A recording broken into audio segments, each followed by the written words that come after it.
Hey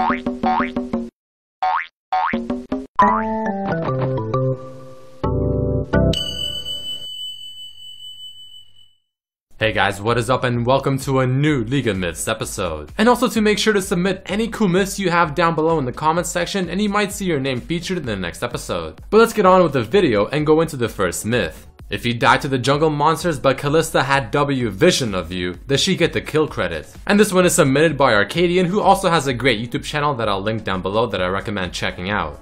So this one has definitely got to be one of the more interesting things I have seen. So in this example, an enemy Amumu is doing blue buff right now, and as the Kalista player, I send out my W Sentinel to scout him. Now of course we're intentionally going to make sure that he ends up dying to the blue buff, but you see I had no interaction with him whatsoever in terms of actually attacking him. I only had vision of him with my W. And as he finally dies to the blue buff without me actually attacking him whatsoever, I get the kill credit for it, and you saw I also got the first blood. This also means that the W vision will give you assists within teamfights or anywhere around the map. Whether or not this is a bug is definitely the question, but it's really cool nonetheless. The next myth is asking, what happens if Bard ults someone that is using the magical journey? So first things first, as a sort of premise to this myth, if something like a knockup were to hit a target taking the journey, you see that the displacement actually gets them right out of the journey at whichever location they got hit.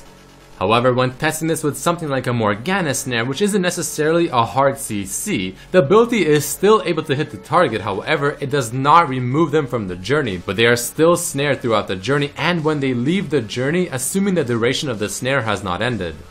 But then testing it with something like a Bard ultimate that puts the target into a stasis. The same thing applies as you saw with the Morgana Q, where it still hits them, however it does not stop them from finishing the journey, though they will still get put into the effect of the CC as the journey ends, assuming the duration has not ended. The following myth is asking, can Gnar Ghost from Mordekaiser ultimate still be able to proc W passive and transform into Mega Gnar? So this is definitely a very interesting myth. So as I end up finally killing the enemy Gnar and get him as a ghost thanks to my ultimate, I will have the mini Gnar Ghost attack this minion, and you see through the numbers that it's displaying while I'm dealing the damage, it actually does end up proccing the W passive, dealing 62 damage on the regular auto attacks and then dealing a whole 139 damage whenever it does proc the W. And in case you're wondering, this also does work on enemy champions as you see in this example right here. But can this little Gnar that I have as a ghost also transform into Mega Gnar? Well, you'll be seeing this little Gnar that I have as a ghost slowly attacking the minions, and as the rage bar is filling up, you see even my screen actually turning very red, which is something only the Gnar player usually sees, but it's happening because I have him as a ghost and because he actually does end up transforming into Mega Gnar. Pretty cool myth. Moving on to the fourth myth, can Poppy with ultimate on walk through Azir's ultimate?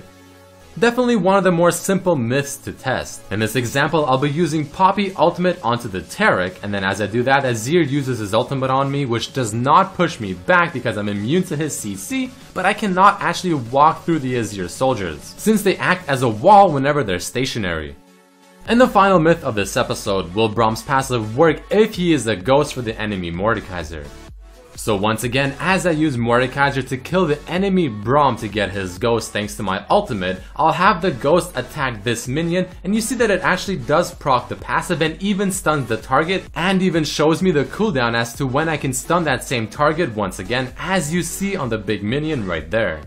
And in case you're wondering, this also does apply to enemy champions, as you clearly see in this example right here. But I can also apply the passive with my own auto attack. I don't only have to use the Braum Ghost, unless it is for the first application of the stack.